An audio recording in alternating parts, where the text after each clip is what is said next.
अस्सलामुअलैकुम वरहमतुल्लाहि वबरकातुह। मोहतरम नाज़रीन, उम्मीद है कि आप हज़रात खैर व आफ़ियत से होंगे। अल्लाह तबारक व तआला आप सभी को सही सलामत रखे और सेहत तंदुरुस्ती से नवाजे। जो लोग हज 2023 की तैयारियों में मसरूफ़ हैं उनके लिए ये ख़बर बहुत ही ज़रूरी है। यानी जिन लोगों ने सवालात किए हैं, बहुत ही अहम सवालात किए हैं, मैं उनका जवाब देने जा रहा हूँ। और जिन लोगों ने नहीं किए वो भी इसे सुनने की कोशिश करें, क्योंकि इसके अंदर जो चीज़ें मैं आपको बताने वाला हूँ वो अब तक किसी यूट्यूबर ने नहीं बताई होगी।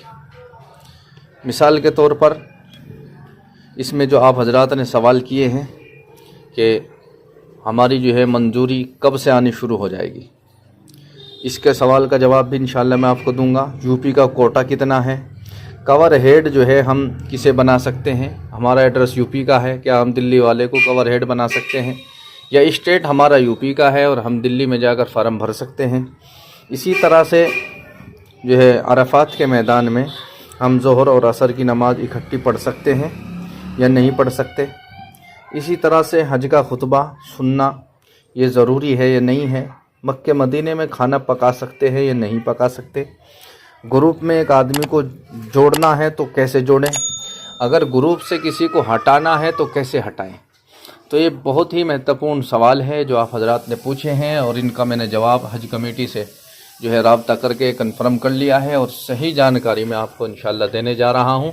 तो आप हजरात अपने लिए भी मेरे लिए भी दुआ करें, अल्लाह तबारक व तआला सब की मुश्किलात को आसान फरमाए और सभी के मुक़द्दर में हज 2023 लिख दे। आमीन सुम्मा आमीन या रब्बल आलमीन। तो दोस्तों, सबसे पहला जो सवाल है कि लिस्ट कब से निकलना शुरू होगी। यानी हमने फार्म तो भर दिया है, हमारा कवर नंबर भी आ गया है। अक्सर लोगों का, जिन लोगों का नहीं आया इंशाल्लाह उनका 1-2 दिन में ज़रूर आने वाला है, आप घबराएं नहीं।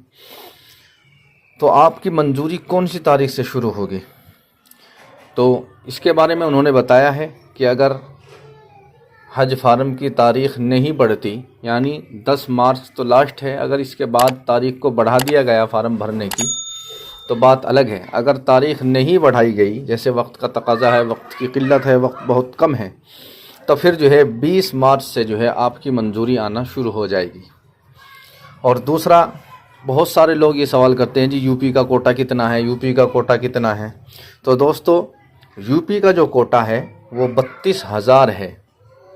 यूपी का कोटा 32,000 है, जबकि मेरे हिसाब से बहुत कम है, क्योंकि यूपी सबसे बड़ा स्टेट है और इतने बड़े स्टेट में आदमी जो है काफ़ी जाते हैं। वैसे भी मेरे हिसाब से और स्टेटों से जो है ज़्यादा ही आदमी यूपी के स्टेट से जाते हैं। तो बहरहाल 32,000 जो है यूपी का कोटा है। और इसी तरह से एक भाई ने सवाल किया था कि जी मैंने जो है, मैं रहने वाला यूपी का हूँ, मैंने दिल्ली से फार्म भर दिया, या मैं रहने वाला दिल्ली का हूँ, यूपी से फार्म भर दिया। तो मेरे दोस्तों, इस साल जो है आप ऐसा नहीं कर सकते। हज कमेटी ने मुझे साफ कहा है, ये तो आप स्टेट बदल रहे हैं, उन्होंने यहाँ तक कहा है कि आप डिस्ट्रिक्ट भी नहीं बदल सकते, अपना ज़िला भी नहीं बदल सकते। अगर आप ज़िला मुजफ्फरनगर के रहने वाले हैं तो आप ज़िला सहारनपुर में, ज़िला बागपत, ज़िला मेरठ में जाकर फार्म नहीं भर सकते। आपको अपने स्टेट और अपने डिस्ट्रिक्ट, अपने ज़िले से ही फार्म भरना होगा। तो आप जो है दूसरे स्टेट में जाकर कैसे भर सकते हैं। तो आपने अगर भर भी दिया है तो जल्दी से उसे कैंसिल करके और जल्दी से दोबारा से रीअप्लाई कर दें, तो इंशाल्लाह आपका कवर नंबर, सारी चीज़ें आ जाएगी। इसी तरह से एक भाई ने सवाल किया था कि ज़ोहर असर इकट्ठा इमाम के साथ पढ़ सकते हैं नहीं।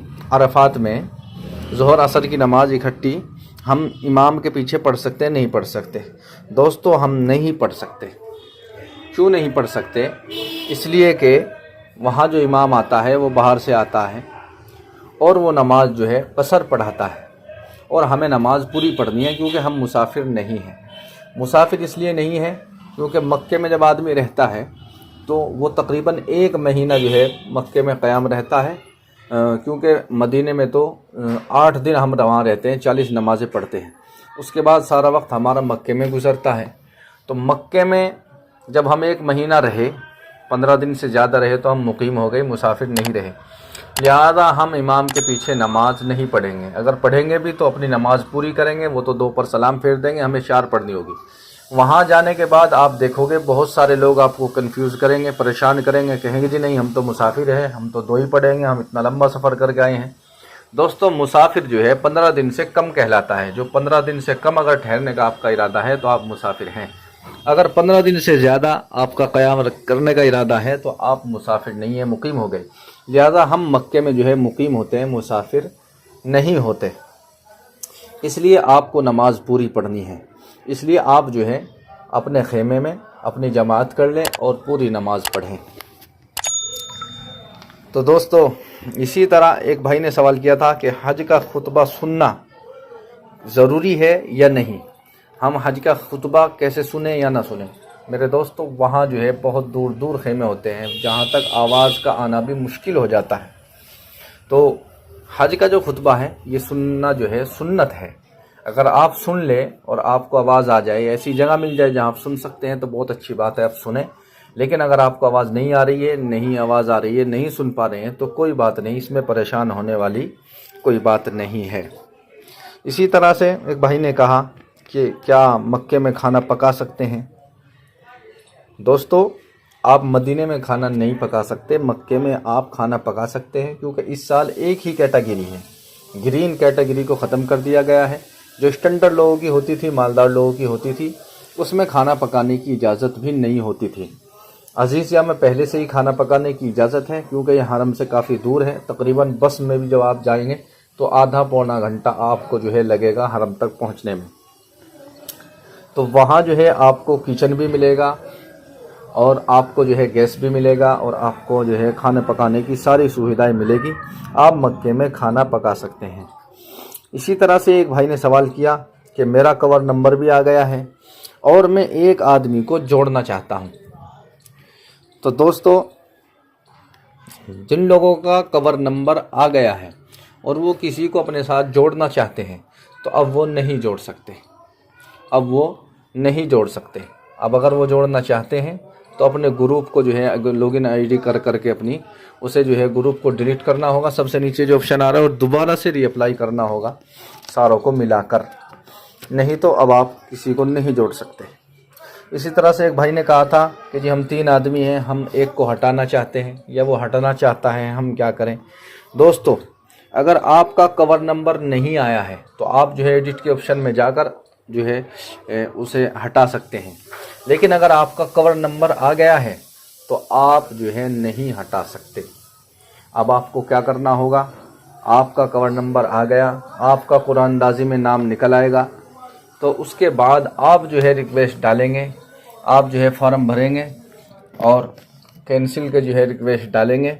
उसके बाद जो है एक आदमी को कैंसिल किया जाएगा, या आप उसकी किस्तें जमा नहीं करेंगे तो इस तरह से भी वो खुद ब खुद कैंसिल हो जाएगा। तो आप जो है अगर आपका कवर नंबर आ गया है अब आप कुछ नहीं कर सकते, आप कुरानदाजी में नाम निकलने का इंतज़ार करेंगे। जब नाम निकल आएगा उसके बाद आप कैंसिल की जो है रिक्वेस्ट डालेंगे, इससे पहले आप कुछ नहीं कर सकते।